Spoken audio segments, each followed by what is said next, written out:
Sasamahan ko po kayo. Lantarang po nagkakaroon ng black sand mining dyan sa Zambales. Alam ko po yung mga site.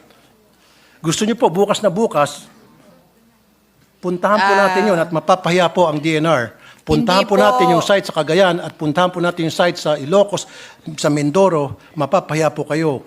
Sabi niyo monitoring, puro na lang monitoring. Ang gusto ko po, hindi monitoring, implementation, hulihin kung talagang ayaw niyo po magkaroon ng black sand mining. Huwag yung po puro monitoring kasi madaling gamitin yung salita monitoring.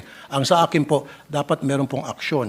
Na yung sinasabi niyo na wala kayo nakikita, then tomorrow, Hindi, may nakikita sila, alam nila. Kaya lang, ang nagbibigay ng permit is yung local government. I know. And supported by the local government.